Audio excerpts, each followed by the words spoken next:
Why Prince Charles might not be called King Charles III. The Prince of Wales is first in line to the throne. Although Prince Charles is first in line to the throne and therefore set to become the king and the head of the Commonwealth following the death of his mother, the Queen, the Prince of Wales might not become Prince Charles III, but instead take on a different name altogether. According to former Buckingham Palace spokesperson and the author of On Duty with the Queen, Dickie Arbiter, Charles could choose another of his middle names to use as king. Speaking to Hello, he said, he might choose one of his other names, Philip, Arthur or George. This isn't an uncommon practice among British kings and queens, and Her Majesty's father's first name was Albert, but he chose to go by King George VI, and King Edward VII's first name was also Albert. Meanwhile, although King Edward VIII kept his Christian name, he was always known to his family and friends as David, his last middle name. Dickie also revealed that Prince Charles will inherit a plethora of impressive titles, including the Duke of Lancaster,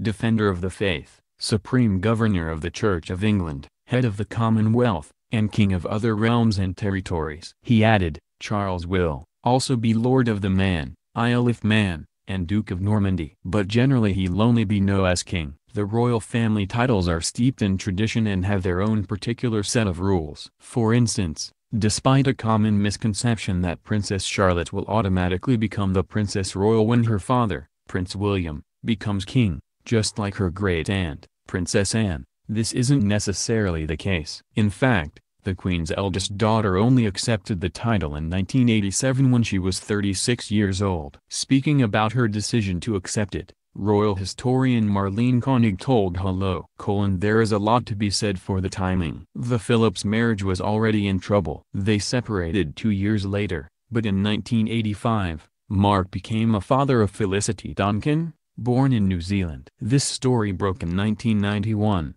But there is no doubt that Anne already knew, as Heather Tonkin had called Gatcombe to tell Mark that she was pregnant. Accepting the title of Princess Royal allowed Anne to stop being styled as HRH the Princess Anne, Mrs. Mark Phillips.